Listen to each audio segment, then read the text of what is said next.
Epilogue. Antecedents and transmission of the Holy Dharma.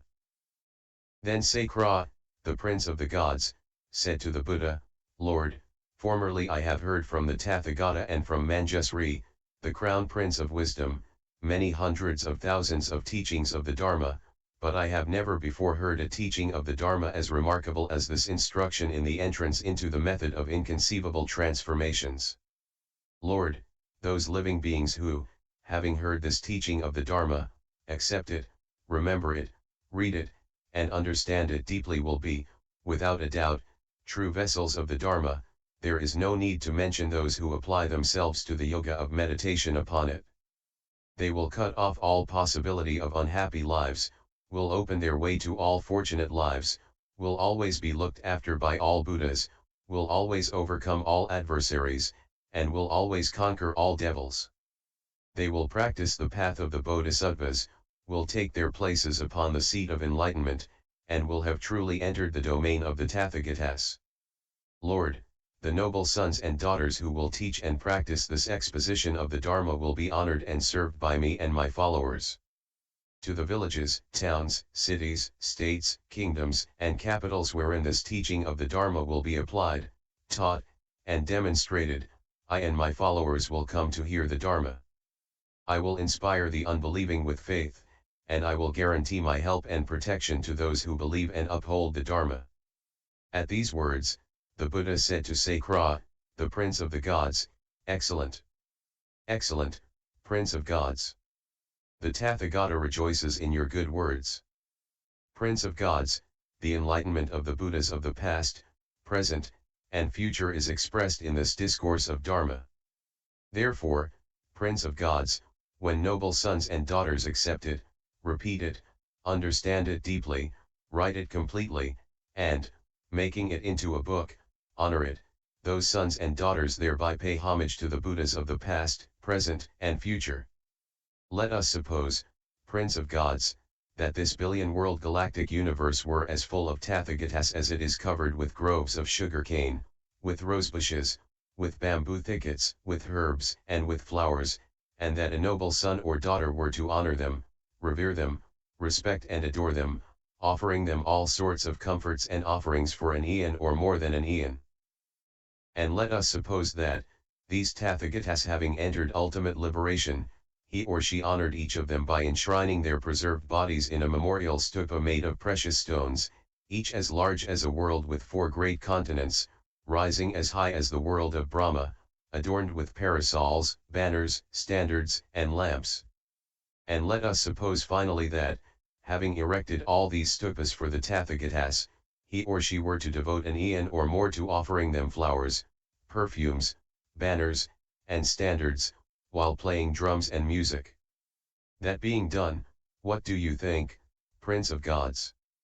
Would that noble son or daughter receive much merit as a consequence of such activities? Sakra, the Prince of Gods, replied, Many merits, Lord. Many merits, O Shugata. Were one to spend hundreds of thousands of millions of eons, it would be impossible to measure the limit of the mass of merits that noble son or daughter would thereby gather.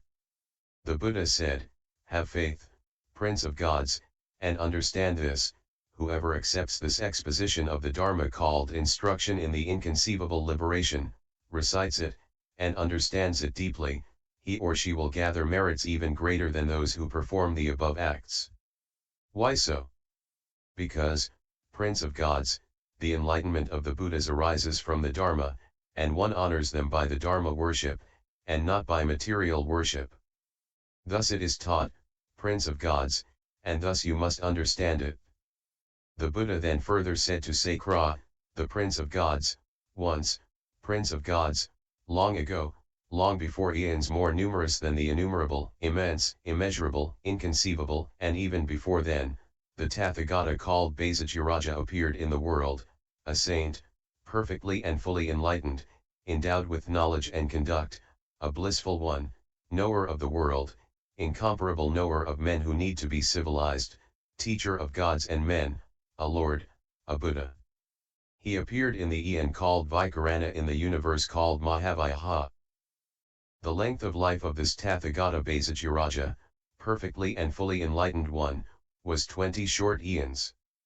His retinue of disciples numbered 36 million billion, and his retinue of bodhisattvas numbered 12 million billion.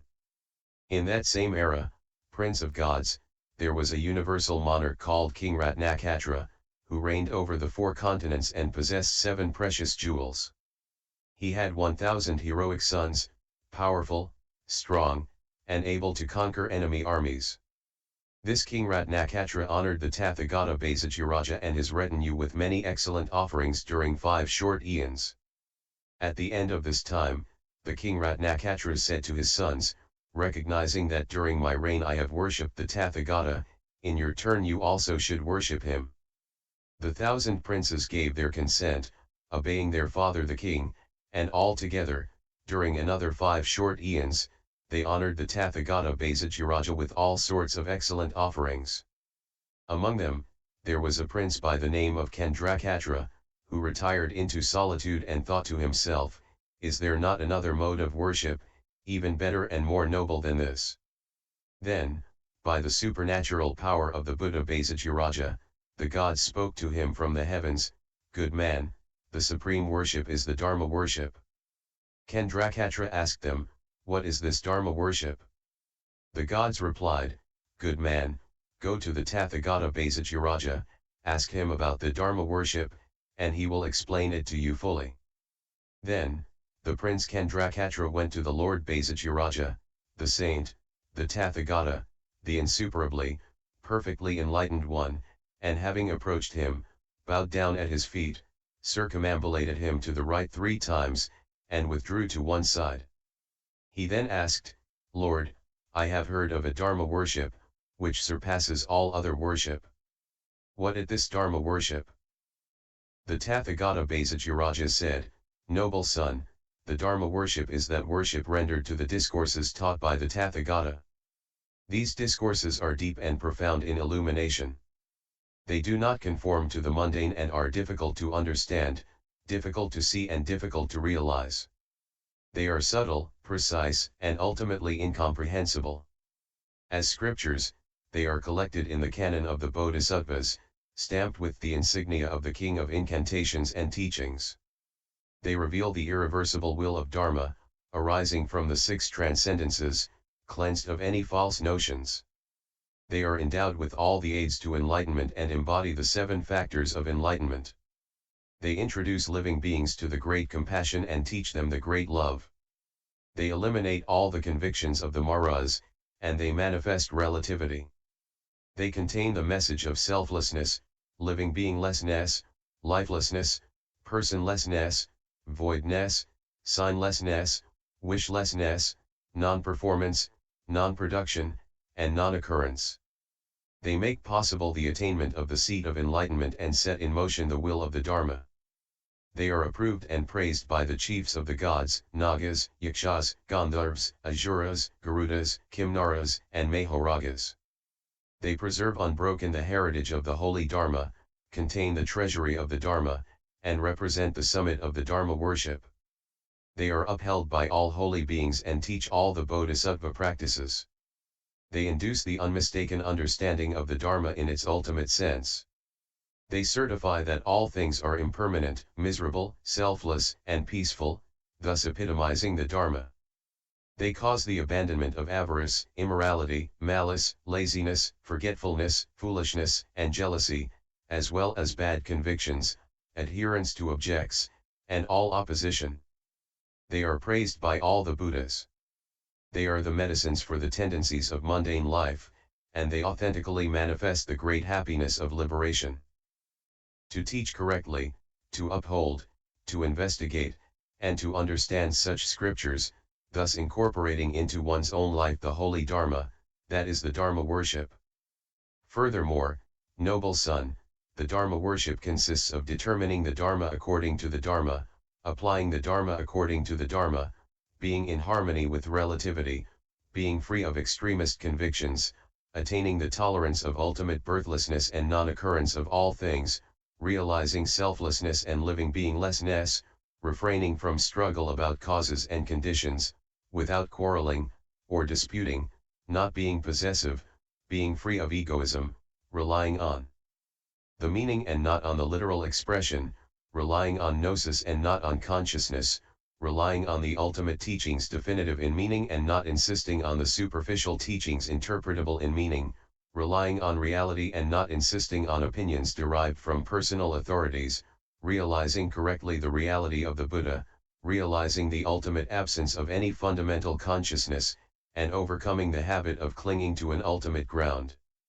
Finally, attaining peace by stopping everything from ignorance to old age, death, sorrow, lamentation, misery, anxiety, and trouble, and realizing that living beings know no end to their views concerning these 12 links of dependent origination.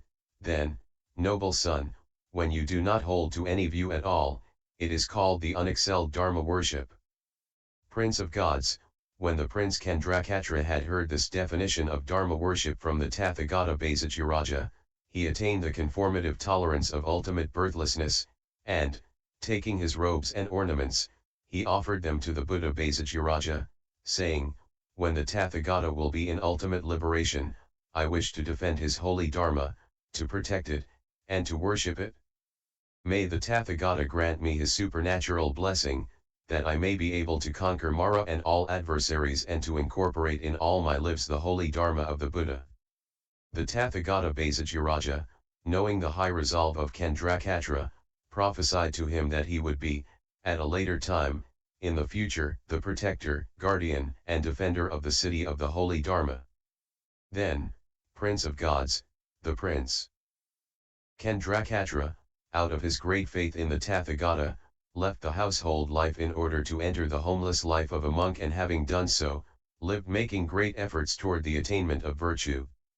Having made great effort and being well established in virtue, he soon produced the 5 super-knowledges, understood the incantations, and obtained the invincible eloquence. When the Tathagata Basajiraja attained ultimate liberation, Candrakatra, on the strength of his super-knowledges and by the power of his incantations, made the will of the Dharma turn just as the Tathagata Basajiraja had done and continued to do so for 10 short eons. Prince of Gods, while the monk Candrakatra was exerting himself thus to protect the holy Dharma, thousands of millions of living beings reached the stage of irreversibility on the path to unexcelled, perfect enlightenment. 14 billion living beings were disciplined in the vehicles of the disciples and solitary sages, and innumerable living beings took rebirth in the human and heavenly realms. Perhaps, Prince of Gods, you are wondering or experiencing some doubt about whether or not, at that former time, the king Ratnakatra was not some other than the actual Tathagata Ratnarsis. You must not imagine that, for the present Tathagata Ratnarsis was at that time, in that epoch, the universal monarch Ratnakatra. As for the 1,000 sons of the king Ratnakatra, they are now the 1,000 bodhisattvas of the present blessed eon, during the course of which 1,000 Buddhas will appear in the world. Among them, Krakachanda and others are already born, and those remaining will still be born, from Kakutsunda up to the Tathagataroka, who will be the last to be born. Perhaps, Prince of Gods, you are asking yourself if, in that life, in that time, the Prince Candrakatra who upheld the holy Dharma of Lord Tathagata Basajiraja was not someone other than myself. But you must not imagine that, for I was, in that life, in that time, the Prince Candrakatra. Thus it is necessary to know, Prince of Gods, that among all the worships rendered to the Tathagata, the Dharma worship is the very best. Yes, it is good, eminent, excellent, perfect, supreme, and unexcelled.